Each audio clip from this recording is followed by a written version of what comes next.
A storm of protests blowing in from the West.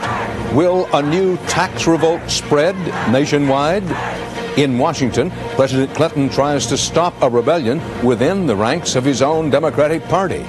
And Eye on America, our 3-month investigation of food safety continues. Tonight, you may be surprised at what happens when restaurant inspectors do find violations. The bottom line, did anybody get sick? A foodborne illness get developed out of that week? Is that what it takes, Merle, for you to wait for someone to get sick to shut a restaurant down? No. This is the CBS Evening News.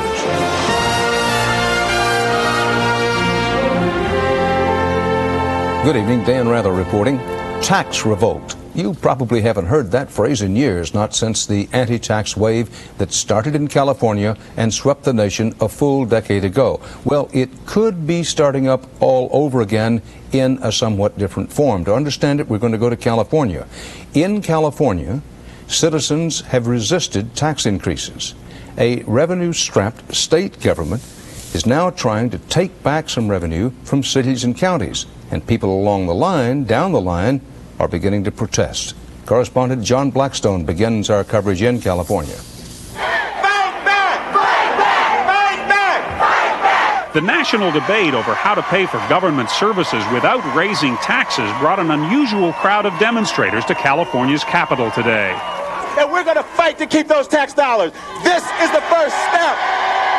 Many of the demonstrators are elected officials from cities and counties. They are fire chiefs and police chiefs. Well, I've been to a lot of demonstrations. But not as a demonstrator, no, not as a demonstrator.